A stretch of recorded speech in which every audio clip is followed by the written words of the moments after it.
Lecture series আমি শুরু করতে চেয়েছি এই কারণে যে ইসলামের একদম মৌলিক একটি শিক্ষা হলো এই বিষয়টি, অথচ তাকে যথেষ্ট গুরুত্ব দেওয়া হয় না। এই শিক্ষাকে আমরা মূল্য দিচ্ছি না। আজকের প্রোগ্রাম শেষ হওয়ার পর হিকমা বিষয়টির গুরুত্ব আর জরুরিয়াত সম্পর্কে যথেষ্ট অবগত হবেন বলে আশা করছি। ঠিক যেমনটি গতকাল বলছিলাম যে হিকমা কোনো বাড়তি বিষয় না, যে থাকলে ভালো না থাকলে নেই এমন ধরনের বিষয় নয়, ইসলামের কোনো অতিরিক্ত বিষয় নয়, বরং পুরো ইসলামকে এটাই জুড়ে রেখেছে।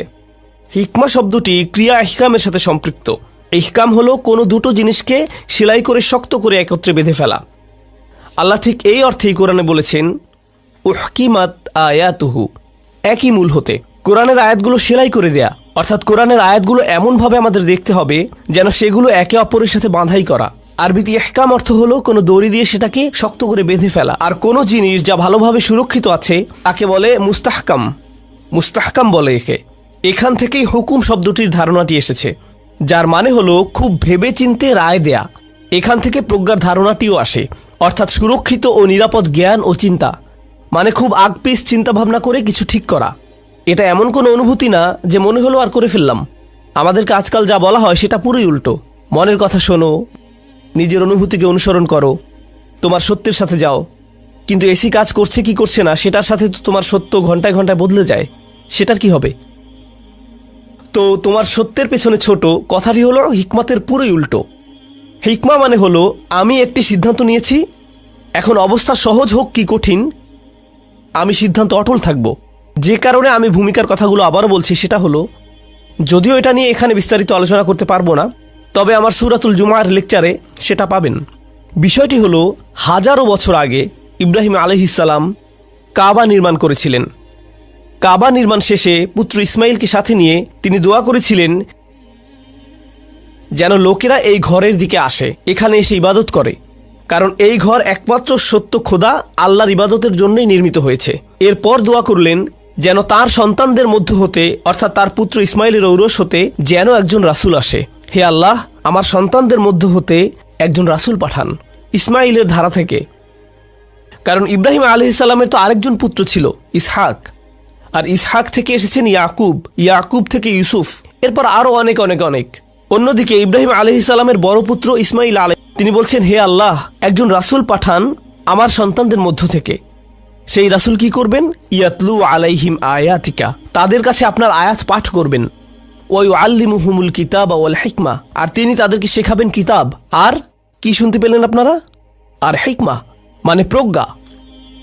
হাজার হাজার বছর আগে ইব্রাহিম আলাইহিস সালাম আল্লাহর এত এত পরীক্ষায় উত্তীর্ণ হবার পর, আল্লাহ তাকে এতগুলো পরীক্ষা নেবার পরে তাকে তিনি বললেন, আমি তোমাকে মানবজাতির উপর একজন ইমাম বানিয়ে দিচ্ছি, তোমাকে অগ্রদূত বানিয়ে দিচ্ছি। যে কোনো নবীর চাইতে তাকে আরও কঠিন পরীক্ষার সম্মুখীন হতে হয়েছিল। এরপর আল্লাহ তাকে কাবা নির্মাণ করার দায়িত্ব দিয়ে পুরস্কৃত করলেন। এরপর তিনি আল্লাহর কাছে দোয়া করলেন, ইয়া আল্লাহ, এই স্থানকে এমন বানান যেন সবাই আসতে পারে, এখানে বসবাসকারীদের নিরাপত্তা দিন, তাদেরকে রিজিক দিন। আল্লাহ বললেন, না, আমি এমনটা করব না। তোমাদের কিছু বংশধর ঈমান আনবে না, আমি তাদেরকে দেব না। তোমার খারাপ বংশধরদের জন্য কোনো নিশ্চয়তা দেব না। লা ইয়ানালু আহাদিজ জালিমিন। ইব্রাহিম আলাইহিস সালাম কত কিছু করলেন। এরপর যখন দোয়া করলেন, আল্লাহ তখন বললেন, তোমার দোয়া পুরোটা না, আংশিক গ্রহণ করলাম। এরপর ইব্রাহিম আলাইহিস সালাম আরেকটি দোয়া করলেন, ঠিক আছে? তার দোয়াতে অল্প একটু পরিবর্তন আনলেন।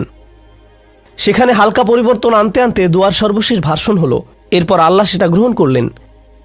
সেই গৃহীত দোয়াটি ছিল, ইয়া আল্লাহ, আমার সন্তানদের মধ্যে একজন রাসূল পাঠান, যে আপনার আয়াত পড়বে, তাদেরকে কিতাব আর হিকমা শিখাবে, আর তাদেরকে পবিত্র করবে। আল্লাহ সেই হাজার হাজার বছর আগে ইব্রাহিমের সেই দোয়া কবুল করলেন যে অবশেষে একজন রাসূল আসবেন যিনি মানুষদেরকে কিতাব আর হিকমা শিক্ষা দেবেন। কারণটি দেখুন, যদি ইব্রাহিম আলাইহিস সালাম আমাদের কাছে গুরুত্বপূর্ণ হন, তবে তার হিকমাও আমাদের কাছে গুরুত্বপূর্ণ হবার কথা। বুঝতে পারছেন? এই দিন কিতাব আর হিকমার দিন। সেই তখন থেকে এই দোয়া চলে আসছে। সেই দোয়া প্রতিফলিত হতে হতে আমাদের রাসূল সাল্লাল্লাহু আলাইহি সাল্লামের উপর এসে পড়েছে।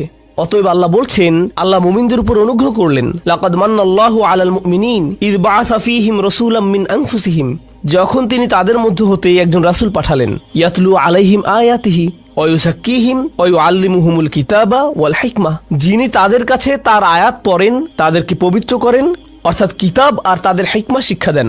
ইব্রাহিমের দোয়া আল্লাহ কবুল করলেন আর পাঠালেন মুহাম্মদ রাসূলুল্লাহ সাল্লাল্লাহু আলাইহি সাল্লামকে। ঠিক না? তো আমি এগুলো যে কারণে আপনাদের বলতে চাচ্ছিলাম তা হলো, নবীজি মূলত 4টি জিনিস করেন। ইয়াতলু আলাইহিম আয়াতিহি, আয়াত তেলাওয়াত করেন, ওয়ায়ুযাক্কিহিম, তাদেরকে পবিত্র করেন, ওয়ায়ুআল্লিমুহুমুল কিতাব, তাদেরকে কিতাব শিক্ষা দেন, ওয়াল হিকমা, তাদেরকে হিকমা শেখান। চতুর্থ বিষয়টি কি ছিল? হিকমা, প্রজ্ঞা। দেখে মনে হচ্ছে যেন হিকমাই বাকি সবগুলোকে এক বন্ধনে আবদ্ধ করে ফেলেছে। যেমন ধরুন, আপনি একের পর এক ইট বসাতে পারেন, কিন্তু সিমেন্ট না দিলে সেগুলো কিন্তু শক্ত হয়ে আটকাবে না। এই পুরো দিনকে যেই সিমেন্টের বন্ধন আবদ্ধ করেছে তা হলো হিকমা।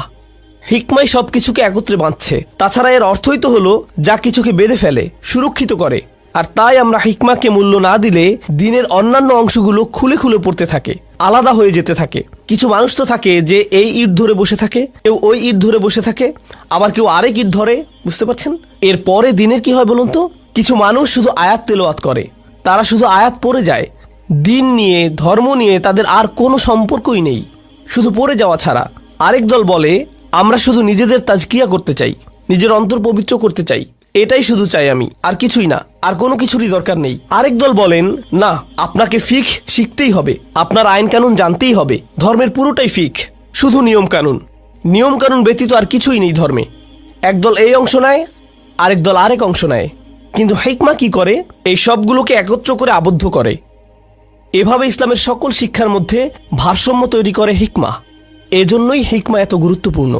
এখন যদি আপনারা খেয়াল করেন যে কিভাবে আমরা ইসলাম পালন করছি, কিভাবে আমরা পুরো বিশ্বে ইসলাম পালন করা হচ্ছে, কিভাবে পুরো বিশ্বে ইসলাম পালন করা হচ্ছে, আল্লাহ যেন আমাদের সকলকে রক্ষা করেন, হেদায়েত দেন। দেখতেই পাচ্ছেন আমাদের দিন কতটা বিচ্ছিন্ন হয়ে আছে। সবাই এর এক একটি অংশ ধরে বসে আছে। কেউ এই অংশ, কেউ ওই অংশ, কেউ আবার আরেক অংশ নিয়ে ব্যস্ত। যেন বিচ্ছিন্ন একটা জিনিস হয়ে গেছে পুরোটা। এরপর বুঝতে পারেন সম্ভবত নতুন করে কথা বলার দরকার, হিকমা ব্যাপারটি বোঝার দরকার। এগুলো হলো ভূমিকার কথা। এখন আপনাদেরকে গতকালকের কিছু বিষয় নিয়ে কথা বলবো। আপনাদের দাউদ আলাইহিসসালাম আর লুকমান রাদিয়াল্লাহু আনহুর ব্যাপারে বলেছিলাম। এনাদের নিয়ে বিস্তারিত বলবো না এখন, কারণ আমার উদ্দেশ্য হলো যখন সূরা লুকমান নিয়ে বিস্তারিত আলোচনা করব, সূরা সদ নিয়ে বিস্তারিত পড়াশোনা করব, তখন হিকমার প্রসঙ্গ আসলে আর লুকমান রাদিয়াল্লাহু আনহুর প্রসঙ্গ আসলে অনেক বিস্তারিতভাবে আলোচনা করব।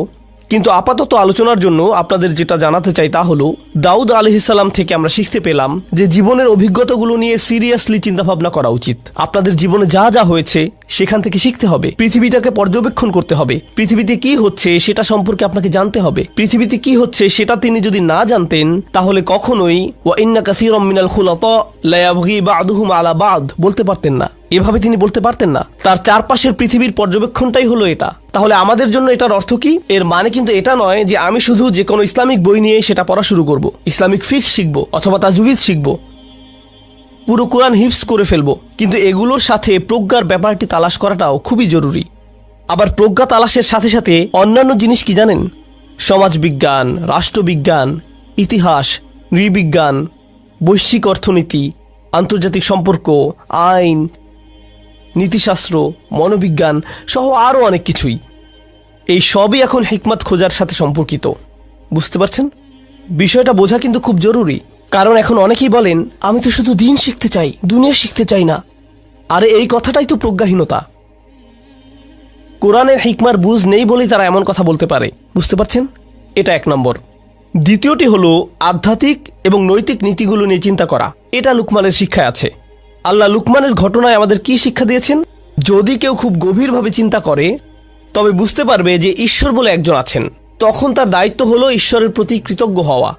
আখিরাতের বাস্তবতা আছে, আর যা কিছুই করি সব কিছুই পরিণতি আছে। তাই আমার উচিত সবার সাথে সঠিক ব্যবহার করা। এই মৌলিক ধারণাগুলো কিন্তু ওহী থেকে আসছে না। এই সত্য সব মানুষের ভেতরেই আছে। তারা যদি সত্যি সত্যি গভীরভাবে নিজেদের ভেতরে দেখে আর আশেপাশের পৃথিবীটাকে খেয়াল করে, আধ্যাত্মিকভাবেই চিন্তাভাবনা করে, তবে এই উপসংহারই আসবে। দেখুন, অনেক সময় কিন্তু প্রচুর অমুসলিমরাও এই উপসংহারই উপনীত হয়। ঠিক যেমন লুকমান, তিনি তো ওহী পাননি, ওহী তার কাছে পৌঁছায়নি, তবুও এটা বুঝেছিলেন। লোকমানের ঘটনা যেন এমন যে আল্লাহ যেন সেসব অমুসলিমদের অবস্থা প্রকাশ করে দিচ্ছেন যারা কোনো নবীর সংস্পর্শে আসা ছাড়া ইসলামকে খুঁজে পেয়েছে, তাই না? এখানে কোরআন যেন এটাই দেখাচ্ছে। কি অসাধারণ ব্যাপার! তো আল্লাহ এখানে বলছেন যে পৃথিবীতে এমন লোকও আছে যারা আল্লাহকে খুঁজে পেতে পারে, আখিরাত, বিচার দিবসের বাস্তবতাও তারা খুঁজে পেতে পারে, বুঝতে পারে যে আমার উচিত সবার সাথে সঠিকভাবে চলাফেরা করা। এই মৌলিক প্রজ্ঞা তারা কোনো ধরনের ওহীর সাহায্য ছাড়াই পেতে পারে। আর এই মানুষগুলোর অনেকের ক্ষেত্রে কি হয় জানেন, আমরা দেখি যে তারা যখন ইসলাম সম্পর্কে জানতে পারে কিংবা যখন কোরআন পড়ে বা একটু পড়াশোনা করে তখন তারা মুসলিম হয়ে যায়। আর মুসলিম হয়ে যাওয়ার পর যখন তাদের জিজ্ঞেস করা হয়, তাদের শত হাজার জন একই কথা বলতে থাকে। দেখবেন তারা বলে যে এগুলো পড়ে আমার মনে হয়েছে এগুলো তো আমি আগে থেকেই মানতাম। তারা বলে যে এগুলো তাদের কাছে নতুন কিছুই মনে হয়নি, যেন আগে থেকেই তাদের ভেতরে এই জ্ঞান ছিল। ওদের কথা হলো, আরে আমি তো এগুলো আগে থেকেই বিশ্বাস করে আসছি, তাই না? কোরআন তো কিছু খ্রিস্টানদের কথা সরাসরি বলে দিচ্ছে আমাদের। তারা যখন ইসলাম সম্পর্কে শুনলো কাঁদতে শুরু করলো, মুসলিম হয়ে গিয়েছিল তারা। কিন্তু এরপর তারা যা বলল সেটাই অবাক করার মতো ব্যাপার। তারা বলেছিল, ইন্না কুন্না মিন ক্বাবলিহি মুসলিমিন, আমরা তো এর আগে থেকেই মুসলিম ছিলাম, শুধু এটা জানতাম না। যেন তারা বলছে আমরা জানতামই না যে আগে থেকে আমরা মুসলিম হয়ে আছি। এটা কিন্তু কোরআনের বেশ গুরুত্বপূর্ণ একটা তথ্য, কারণ এখন আমি দুনিয়াতে মানুষ দেখলে আর এভাবে ভাবি না, ওহ ওই যে এটা মুসলিম, জান্নাতি লোক।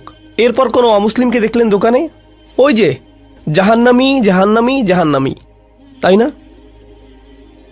এই লোকের তো বারবিকিউ হবে। আমি এমনটা দেখি না, কারণ আমি জানি না তারা তাদের নিজেদের সফরের কোন স্থানে আছে। আমি জানি না তারা কোথায়, এটা তাদের আর আল্লাহর ব্যাপার। তাই অমুক লোক কিংবা তমুক লোকের সাথে কি হবে সেটা নিয়ে আমার মাথা ব্যথা নেই। কারণ অনেকেই বলেন, উস্তাদ নোমান, সব অমুসলিমদের সাথে কি হবে আখিরাতে? ও তাই? বিচার দিবসে আল্লাহ আপনার বিচার করার আগে কি করবেন আপনি? এক সেকেন্ড আল্লাহ, এইসব অমুসলিমদের কি হবে সেটা নিয়ে একটু সাহায্য করুন প্লিজ। আমি বুঝি যে এখন অবস্থা খুবই খারাপ, পাহাড়গুলো সব গলে গেছে, সাগর টকবক করে ফুটছে, কিন্তু আমি চিন্তিত তাদের ব্যাপারে। আমার প্রশ্ন হলো, ওদের ব্যাপারে কিছু করুন। আর কুকুর নিয়েও চিন্তা করছিলাম, কুকুরদের কি হবে? তারা কি হটডগ হয়ে যাবে? তো যাই হোক, তো বিষয় হলো কোরআন আমাদেরকে শেখাচ্ছে এটা কি? আপনি জানেন না একজন মানুষ আল্লাহর দিকে সফরের কোন অবস্থানে আছে, প্রজ্ঞার কিরূপ অবস্থায় আছে, আপনি কিছুই জানেন না। আমাদের দিন তাই যারা এখনো বাহ্যিকভাবে ইসলাম গ্রহণ করেনি তাদের সফরের প্রতিও বিনয়ী হতে শেখায়। আমরা তাদের চিনিই না, তবুও তাদের প্রতি বিনয়ী ব্যবহার করি, ভাবি যে আল্লাহ তাদেরও হিকমা দিতে পারেন, তারাও প্রজ্ঞা অর্জন করতে পারেন। লোকমানের গল্পে এই জিনিসটিই কিন্তু ফুটে উঠেছে।